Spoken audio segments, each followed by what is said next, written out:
everyone, welcome to Bosco Campus Vision. I am Lakshmi V.S., Assistant Professor, Department of Commerce, Don Bosco College, Kottayam. This is the 21st lecture on Process Costing Applications, which is the second module in the subject Strategic Cost and Management Accounting for Semester 3 students of MCOM. In the previous lecture, we were discussing about the theoretical aspects of normal process laws, and in this lecture we are going to discuss a problem related with normal process laws, and we are going into the question. Bengal Chemical Company Limited produced 3 chemicals during the month of July 2019 by 3 consecutive processes. In each process, 2% of the total weight put in is lost and 10% is scrap, which from processes 1 and 2 realizes rupees 100 a ton, and from process 3 rupees 20 a ton. The products of 3 processes are dealt with as follows: process 1, process 2 and process 3. Passed on to the next process. In process 1 75%, in process 2 50% and in process 3 nil. Then sent to warehouse for sale. In process 1 25%, in process 2 50% and in process 3 100%. And the expenses incurred are: raw materials for process 1 1,20,000 and the tons 1000. Manufacturing wages for process 1 20,500 and general expenses for process 1 10,300. And for process 2, raw materials 28,000 and tons 140, and manufacturing wages for process 2 is 18,520 and general expenses for process 2 is 7,240. And then process 3, raw materials for process 3 1,07,840, in tons 1,348, and then manufacturing wages for process 3 15,000 and general expenses for process 3 3,100. Prepare process cost accounts showing the cost per ton of each product. So നമുക്ക് detailed ആയിട്ട് question നോക്കാം. Bengal Chemical Company Limited produced 3 chemicals during the month of July 2019 by 3 consecutive processes. അതായത് Bengal chemical company 3 chemicals produce ചെയ്യുന്നു ആൻഡ് 3 പ്രോസസ്സുകളിലൂടെ കടന്നു പോയിട്ടാണ് ഈ 3 കെമിക്കൽസും പ്രൊഡ്യൂസ് ചെയ്യുന്നത്. ഇൻ ഈച്ച് പ്രോസസ്, ഓരോ പ്രോസസ്സിലും 2% of the total weight put in is lost. അതായത് എൻട്രി ചെയ്യുന്ന യൂണിറ്റിൻ്റെ 2% നഷ്ടമാകുന്നു. And 10% scrap. എന്നിട്ട് ഓരോ പ്രോസസ്സിലും 10% സ്ക്രാപ്പുമാണ്. 2% ലോസ് സംഭവിക്കുകയും ചെയ്യുന്നു, 10% സ്ക്രാപ്പും ഉണ്ട്. ആൻഡ് പ്രോസസ് 1ലും 2ലും റിയലൈസസ് rupees 100 a ton. ഒരു ടണ്ണിന് 100 രൂപ വെച്ചാണ് റിയലൈസ് ചെയ്യുന്നത് സ്ക്രാപ്പിൻ്റെ വാല്യൂ. ക്ലിയർ? ഇപ്പോൾ 10% സ്ക്രാപ്പ് ഉണ്ട് പ്രോസസ് 1ലും 2ലും. അത് റിയലൈസ് ചെയ്യുന്നത് rupees 100 per ton എന്ന നിരക്കിലാണ്. ആൻഡ് ഫ്രം പ്രോസസ് 3യിൽ ഈ സ്ക്രാപ്പ് റിയലൈസ് ചെയ്യുന്നത് rupees 20 per ton. അങ്ങനെയാണ്. Clear? Then the products of 3 processes are dealt with as follows. ആ പ്രോഡക്റ്റുകൾ, ഓരോ പ്രോസസ്സുകളുടെയും പ്രോഡക്റ്റുകൾ എങ്ങനെയാണ്, അതിൻ്റെ ട്രാൻസ്ഫറും എല്ലാം എന്നാണ് ഇനി പറയുന്നത്. ആ details. Passed on to the next process. Process 1ൽ 75% നെക്സ്റ്റ് പ്രോസസ്സിലേക്ക് പോകും. And send to warehouse for sale. വെയർഹൗസിലേക്ക് സെയിലിനായിട്ട് പോകുന്നത് 25%. ആൻഡ് ദെൻ പ്രോസസ് 2ൽ passed on to the next process 50%. Then send to warehouse for sale 50%. And in process 3 passed on to the next process nil. Next പ്രോസസ്സിലേക്ക് ഒന്നും പോകുന്നില്ല. Then send to warehouse for sale 100%. Clear? Then expenses incurred. Raw materials process 1ൽ 1,20,000 എമൗണ്ടും tons 1000. Then manufacturing wages process 1ൽ 20,500, general expenses 10,300. Then process 2ൽ raw materials 28,000 rupees and in tons 140.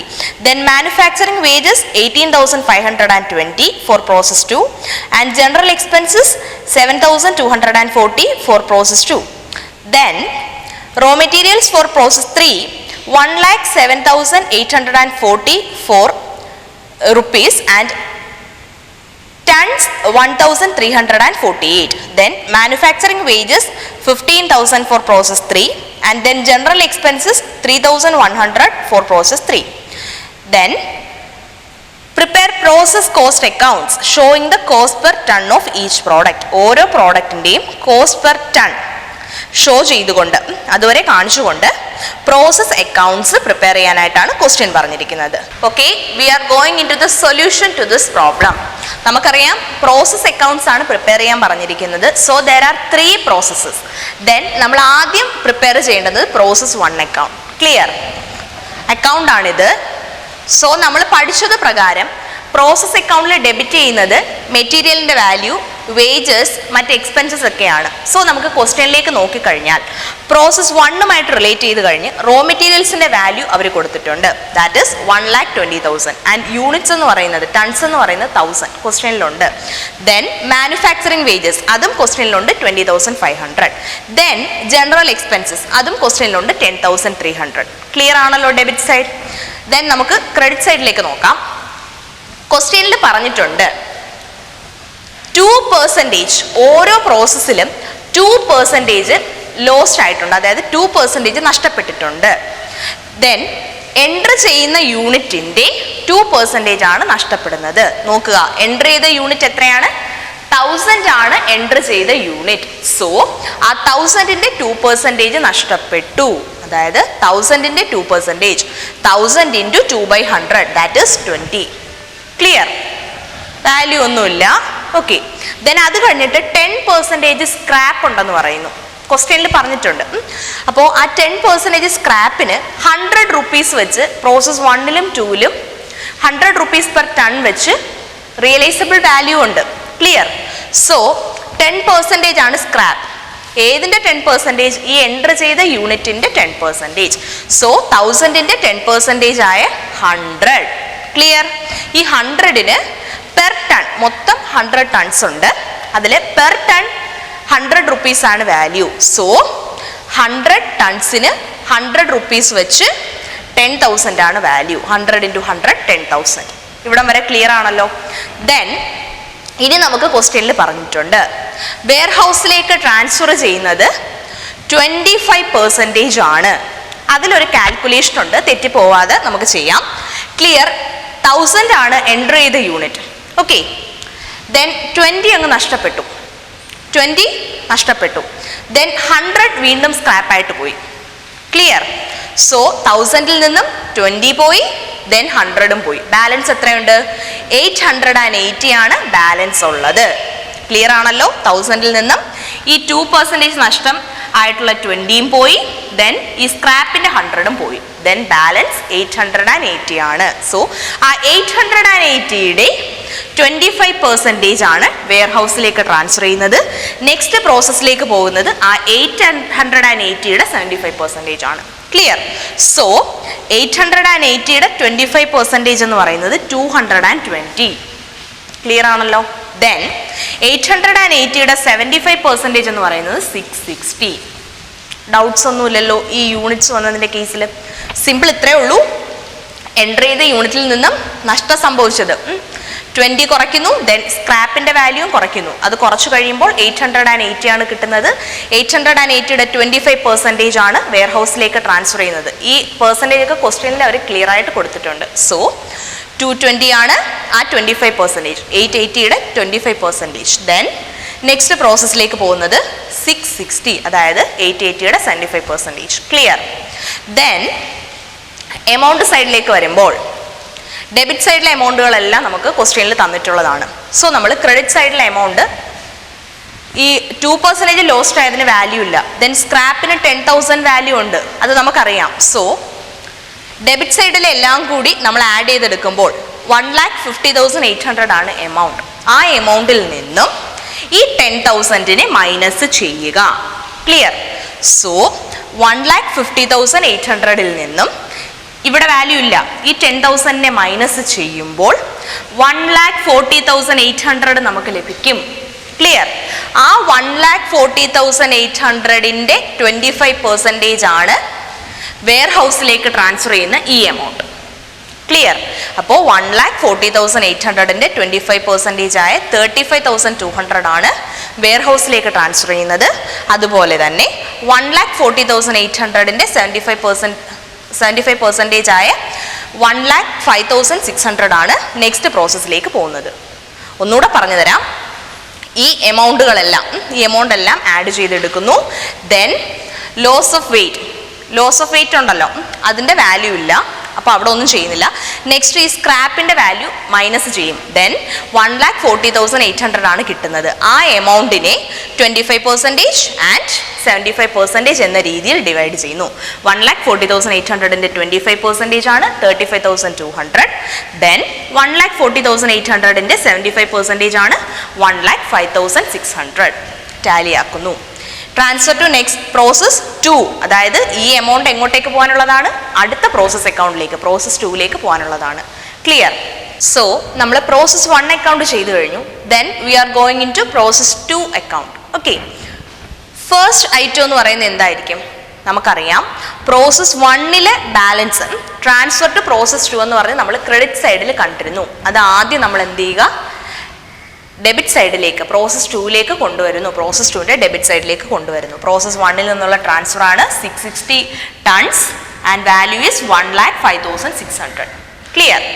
And after that raw മെറ്റീരിയൽസിന്റെ value ക്വസ്റ്റ്യനിലുണ്ട്, ടൺസും ഉണ്ട്, റുപ്പീസും ഉണ്ട്. ദെൻ മാനുഫാക്ചറിങ് വേജസ് വാല്യൂ ക്വസ്റ്റ്യനിലുണ്ട്, പ്രോസസ് 2-ൻ്റെത്, അത് 18,520 ആണ്, അത് എഴുതുന്നു. ദെൻ ജനറൽ എക്സ്പെൻസസിന്റെ വാല്യൂ ക്വസ്റ്റ്യനിലുണ്ട്, അത് 7,240 ആണ്, അത് എഴുതുന്നു. ക്ലിയർ ആണല്ലോ ഡെബിറ്റ് സൈഡ്? ദെൻ നമുക്ക് ക്രെഡിറ്റ് സൈഡിലേക്ക് നോക്കാം. നമ്മൾ നേരത്തെ എഴുതിയ അതേ സെയിം ഐറ്റംസ് തന്നെയാണ്. ബൈ ലോസ് ഓഫ് വെയിറ്റ് പറയുന്നുണ്ട്, എൻട്രി ചെയ്യുന്ന യൂണിറ്റ്സിന്റെ 2%. ഫസ്റ്റ് പ്രോസസ്സിൽ 1000 യൂണിറ്റ്സ് ആണ് എൻട്രി ചെയ്തത്. ഈ ഒരു പ്രോസസ്സിൽ എൻട്രി ചെയ്യുന്ന യൂണിറ്റ്സ് എത്രയാണ്? 660-യും 140-യും കൂടെ കൂട്ടി 800 യൂണിറ്റ്സ് ആണ് ഇവിടെ എൻട്രി ചെയ്യുന്നത്. സോ 800-ന്റെ 2% നഷ്ടമായി. 800-ന്റെ 2% എത്രയാണ്? 16 ടൺസ്. അതാണ് ഈ 16. ക്ലിയർ? ദെൻ 10% സ്ക്രാപ്പ് ഉണ്ടെന്ന് പറയുന്നു. സോ 800-ന്റെ 10% സ്ക്രാപ്പ് ആണ്. 800-ന്റെ 10% എത്രയാണ്? 80. ആൻഡ് പ്രോസസ് 2-ലും എത്ര രൂപ തന്നെയാണ് റിയലൈസ് ചെയ്യുന്നത് പെർ ടൺ? 100. സോ 80 into 100 8,000 ആണ് വാല്യൂ. അവിടെ വരെ ക്ലിയർ ആണല്ലോ? ദെൻ നമ്മൾ നേരത്തെ ചെയ്ത പോലെ തന്നെ സെയിം കാൽക്കുലേഷൻ ആണ് ഇവിടെയും വരുന്നത്. പക്ഷേ പെർസെൻറ്റേജ് തമ്മിൽ വ്യത്യാസമുണ്ട്. നമ്മളുടെ ഫസ്റ്റ് പ്രോസസ്സിൽ വെയർ ഹൗസിലേക്ക് പോകുന്നത് 25%-ഉം പിന്നെ നെക്സ്റ്റ് പ്രോസസ്സിലേക്ക് പോകുന്നത് 75%-ഉം ആയിരുന്നു. ഈ കേസിൽ വെയർ ഹൗസിലേക്ക് പോകുന്നതും 50%, നെക്സ്റ്റ് പ്രോസസ്സിലേക്ക് പോകുന്നതും 50%. ക്ലിയർ? ദെൻ നമുക്ക് നോക്കാം, ട്രാൻസ്ഫർ ടു വെയർ ഹൗസ്, അതിലേക്കാണ് നമ്മൾ വരുന്നത്. അത് കാൽക്കുലേറ്റ് ചെയ്യാനായിട്ട് നമ്മൾ നേരത്തെ ചെയ്തതുപോലെ ടോട്ടലായ 800-ൽ നിന്നും 16 ലോസ് ഓഫ് വെയിറ്റ് ആയിട്ട് പോയി, 80 അല്ലാതെ സ്ക്രാപ്പായിട്ട് പോയി. ബാലൻസ് എത്രയുണ്ട്? 704 ഉണ്ട്. ആ 704 ടൺസിൻ്റെ 50% വെയർ ഹൗസിലേക്കും 50% പ്രോസസ് 3യിലേക്കും. ക്ലിയർ? സോ 352 ആണ് 704-ന്റെ 50%. അപ്പോൾ അത് ഒരെണ്ണം വെയർ ഹൗസിലേക്കും ഒരു 50% വെയർ ഹൗസിലേക്കും ബാലൻസ് 50% നെക്സ്റ്റ് പ്രോസസ്സിലേക്കും പോകുന്നു. ക്ലിയർ? 704-ന്റെ 50% ആണിത്. അതേപോലെ തന്നെ 704-ന്റെ 50% ആണിത്. അതായത് രണ്ട് കേസിലും ഇവിടെ 50% ആണ് ക്വസ്റ്റ്യനിൽ പറഞ്ഞിരിക്കുന്നത്. അതുകൊണ്ടാണ് ഇവിടെ ഈക്വൽ ആയിട്ട് എടുത്തിരിക്കുന്നത്. ക്ലിയർ ആണല്ലോ? ദെൻ എമൗണ്ടിന്റെ കാര്യത്തിലും ഇതേ സെയിം രീതി തന്നെയാണ്. ടോട്ടൽ 1,50,360 1,50,360 ആണ് ടോട്ടൽ. അതിൽ നിന്നും ലോസ് ഓഫ് വെയിറ്റിന് വാല്യൂ ഇല്ല. ദെൻ സ്ക്രാപ്പിന്റെ വാല്യൂ 8,000 കുറയ്ക്കുന്നു. 1,59,360-ൽ നിന്നും ഈ 8,000 കുറയ്ക്കുന്നു. അപ്പോൾ നമുക്ക് 1,51,360 കിട്ടും. 1,51,360 കിട്ടും. ആ 1,51,360-യെ 50%-ൽ ഡിവൈഡ് ചെയ്യുന്നു. വെയർ ഹൗസിലേക്ക് 1,51,360-യുടെ 50% ആയ 75,680. അതുപോലെ തന്നെ നെക്സ്റ്റ് പ്രോസസ്സിലേക്ക് പ്രോസസ് 3ലേക്കും 1,51,360യുടെ 50% ആയ 75,680 ടാലി ആക്കുന്നു. ക്ലിയർ. പിന്നെ അവിടെ ചെയ്യാനുള്ള ഒരു ഐറ്റം എന്ന് പറഞ്ഞു കഴിഞ്ഞാൽ നമ്മൾ നെക്സ്റ്റ് പ്രോസസ്സ് നമ്മൾ കഴിഞ്ഞ പ്രോസസ്സിലും പറയേണ്ടതായിരുന്നു. ഇവിടെ എന്ന് പറഞ്ഞു കഴിഞ്ഞാൽ പെർ ടൺ എത്രയാണ് കോസ്റ്റ് എന്നുള്ള ഒരു കാൽക്കുലേഷൻ വരും. ഈ ഒരു എമൗണ്ട് ഇത് നിങ്ങൾക്ക് കൺഫ്യൂഷൻ വരാൻ പാടില്ല. അതുകൊണ്ടാണ് കഴിഞ്ഞ പ്രോസസ്സിലെയും പറയേണ്ടതായിരുന്നു. കഴിഞ്ഞ പ്രോസസ്സിൽ പറയാൻ വിട്ടുപോയതാണ്. ഇവിടെ ഇപ്പോൾ ശ്രദ്ധിച്ചോളൂ. സെയിം കാൽക്കുലേഷൻ തന്നെയാണ്, ഒരു വ്യത്യാസവുമില്ല. 75,680 അതാണ് ടോട്ടൽ വാല്യൂ. ദെൻ ടൺസ് എന്ന് പറയുന്നത് 352. സോ പെർ ടൺ കണ്ടുപിടിക്കാൻ ബുദ്ധിമുട്ടില്ലല്ലോ. 75,680 ഡിവൈഡഡ് ബൈ 352 ചെയ്യുമ്പോൾ ഈ 215 എന്നുള്ള എമൗണ്ട് കിട്ടും. അതുകൂടി കാൽക്കുലേറ്റ് ചെയ്യണം. ക്ലിയർ? ഓക്കെ. നമ്മളുടെ കഴിഞ്ഞ പ്രോസസ്സിലെയും ഈ നെക്സ്റ്റ് പ്രോസസ്സിലേക്കുള്ള ആ പ്രോസസ് 1 അക്കൗണ്ട് ചെയ്തില്ലേ, നമ്മൾ ചെയ്ത കേസിൽ നമ്മൾ ഈ ഒരു കാൽക്കുലേഷൻ പറയാൻ വിട്ടുപോയി, പക്ഷെ അക്കൗണ്ടിൽ കാണിച്ചിരുന്നു. അതും നിങ്ങൾ ഇതുപോലെ തന്നെ ചെയ്ത് കഴിഞ്ഞാൽ കിട്ടും. പ്രോസസ് 1 വരുന്ന എമൗണ്ട് എത്രയാണോ നമുക്കറിയാമല്ലോ, നമ്മളിത് ഇവിടെ എഴുതിയിട്ടുണ്ട്. ആ വരുന്ന എമൗണ്ട് എത്രയാണോ ആ എമൗണ്ടിന് ടൺ കൊണ്ട് ഡിവൈഡ് ചെയ്ത് കഴിഞ്ഞാൽ അവിടുത്തെ എമൗണ്ട് കിട്ടും. നമ്മൾ പ്രോസസ് 1 അക്കൗണ്ടും കഴിഞ്ഞു, പ്രോസസ് 2 അക്കൗണ്ടും കഴിഞ്ഞു. ഇനി ഒരൊറ്റ പ്രോസസ്സ് കൂടിയേ ഉള്ളൂ, that is process 3 account. Clear? അപ്പോൾ നമ്മൾ പ്രോസസ് 3 അക്കൗണ്ടിലേക്ക് വരികയാണ്. ആസ് യൂഷ്വൽ നമ്മൾ പ്രോസസ് 1 നിന്നും പ്രോസസ് 2ലേക്ക് ട്രാൻസ്ഫർ ചെയ്തതുപോലെ പ്രോസസ് 2 നിന്നും പ്രോസസ് 3ലേക്ക് ട്രാൻസ്ഫർ ചെയ്യുന്നു. ക്ലിയർ? പ്രോസസ് 2 അക്കൗണ്ടിന്റെ ക്രെഡിറ്റ് സൈഡിൽ ഉണ്ടായിരുന്നത് നമ്മൾ പ്രോസസ് 3 അക്കൗണ്ടിലേക്ക് ഡെബിറ്റ് സൈഡിലേക്ക് ട്രാൻസ്ഫർ ചെയ്ത് കൊണ്ടുവന്നു. ക്ലിയർ? ദെൻ റോ മെറ്റീരിയൽസ് ക്വസ്റ്റ്യനിലുണ്ട്, യൂണിറ്റ്സ് ഉണ്ട്, എമൗണ്ടും ഉണ്ട്, അതിവിടെ എഴുതുന്നു. ദെൻ മാനുഫാക്ചറിങ് വേജസ് 15,000 ക്വസ്റ്റ്യനിലുണ്ട്, എഴുതുന്നു. ദെൻ ജനറൽ എക്സ്പെൻസസ് ക്വസ്റ്റ്യനിലുണ്ട് 3,100. ക്ലിയർ ആണല്ലോ? ഡെബിറ്റ് സൈഡ് ഇത്രയും ക്ലിയർ ആണല്ലോ? ദെൻ നമുക്ക് ക്രെഡിറ്റ് സൈഡിലേക്ക് പോവാം. നമ്മൾ മുൻപൊക്കെ എഴുതിയതുപോലെ തന്നെയാണ്. By loss of weight. Loss of weight എന്ന് പറയുന്നത് 2% ഓഫ് യൂണിറ്റ്സ് എൻറ്റേർഡ്. നോക്കിക്കേ, ഇവിടെ എൻ്റർ ചെയ്ത യൂണിറ്റ്സ് എത്രയാണ്? 352ഉം 1,342 കൂടി കൂട്ടി 1,700 ആണ് എൻ്റർ ചെയ്തത്. ആ 1,700ന്റെ 2% ആണ് ലോസ് ഓഫ് വെയിറ്റ്, അത് 34 ആണ്. Clear? Then sale of scrap. Scrap എത്രയാണ്? എല്ലാ പ്രോസസ്സിലും 10% ആണ്. യൂണിറ്റ്സ് എൻ്റർ ചെയ്യുന്നതിൻ്റെ 10%. അപ്പോൾ ഇവിടെ എൻ്റർ ചെയ്തത് 1,700 ടൺസ്. ദെൻ അതിൻ്റെ 10% 170. ദെൻ അവരൊരു കാര്യം പറഞ്ഞിരുന്നു, പ്രോസസ് 1ലും 2ലും സ്ക്രാപ്പിന്റെ വാല്യൂ എന്ന് പറയുന്നത് പെർ ടൺ 100 റുപ്പീസ് ആണ്. പക്ഷേ പ്രോസസ് 3ൽ എത്രയാണ്? ₹20 ആണ്. അപ്പോൾ ഈ 170ക്ക് എത്ര വെച്ച് വാല്യൂ എടുക്കത്തുള്ളൂ? 20 വെച്ച്. Clear? So 170 into 20 that is 3,400. Clear? Then ഇവിടെ കൊണ്ട് നമ്മളുടെ പ്രോസസ്സ് കഴിഞ്ഞു. ഈ 3 എന്ന് പറയുന്ന പ്രോസസ്സോട് കൂടി പ്രൊഡക്ഷൻ ആക്ടിവിറ്റി കഴിയുകയാണ്. ക്ലിയർ? സോ നമുക്കിനി നെക്സ്റ്റ് ഒരു പ്രോസസ്സ് ഇല്ല. അതുകൊണ്ടാണ് ക്വസ്റ്റ്യനിൽ അവർ ട്രാൻസ്ഫർ ടു നെക്സ്റ്റ് പ്രോസസ്സ് എന്നുള്ളിടത്ത് നില്ല് കൊടുത്തിരിക്കുന്നത്. ക്ലിയർ? എന്നിട്ട് 100% വെയർ ഹൗസ് ട്രാൻസ്ഫറിൽ കാണിക്കുന്നത്. സോ നമുക്ക് 100% വെയർ ഹൗസിലേക്ക് അയക്കാം. ക്ലിയർ? ടോട്ടൽ 1,700 ഉള്ളതിൽ നിന്നും 34 ലോസ് ഓഫ് വെയിറ്റിൽ പോയി, 170 സ്ക്രാപ്പ് ആയിട്ടും പോയി. ബാലൻസ് 1,496. അതായത് ഈ ബാലൻസിങ് ഫിഗർ ആ 100%ഉം എങ്ങോട്ടേക്ക് അയക്കുകയാണ്? വെയർ ഹൗസിലേക്ക് അയക്കുകയാണ്. ക്ലിയർ? ദെൻ എമൗണ്ട് കോളം ഇതുപോലെ തന്നെയാണ്. ഡെബിറ്റ് സൈഡിന് total 75,680 plus 1,07,840 plus 15,000 plus 3,100 is equal to 2,16,020. ഈ 4 എമൗണ്ടും കൂടെ കൂട്ടുമ്പോൾ 2,16,020 ആണ് കിട്ടുന്നത്. അതിൽ നിന്നും ലോസ് ഓഫ് വെയിറ്റിന് വാല്യൂ ഇല്ല. ദെൻ സ്ക്രാപ്പിന്റെ വാല്യൂ മാത്രം കുറയ്ക്കുന്നു. പിന്നെ കിട്ടുന്ന എമൗണ്ട് ആ ബാലൻസിങ് ഫിഗറാണ് 1,98,220. ക്ലിയർ? അപ്പോൾ അത് 100%ഉം എങ്ങോട്ടേക്ക് അയക്കുന്നു? വെയർ ഹൗസിലേക്ക് അയക്കുന്നു. ദെൻ പെർ ടൺ വാല്യൂ കണ്ടെത്താനായിട്ട് എന്ത് ചെയ്യും? ഈ 1,98,220 ഡിവൈഡഡ് ബൈ 1,496 ചെയ്യുമ്പോൾ പെർ ടൺ വാല്യൂ 132.50 ബാലൻസ് ചെയ്യുന്നു. നമ്മളുടെ 3 പ്രോസസ്സും കഴിഞ്ഞു. സോ ക്വസ്റ്റ്യനിൽ തന്നിരിക്കുന്ന ഡേറ്റ അനുസരിച്ചിട്ട് ആണ് പ്രോസസ് 1ലും 2ലും 3ലും ഒക്കെ നമ്മൾ ആ ബാലൻസിങ് ഫിഗറിൻ്റെ ഓരോ ഇടത്തേക്കും അയക്കുന്ന വെയർ ഹൗസിലേക്കും നെക്സ്റ്റ് പ്രോസസ്സിലേക്കും ഒക്കെ അയക്കുന്നത് ചെയ്യുന്നത്. Okay, with this problem we are concluding our 21st lecture. Thank you all.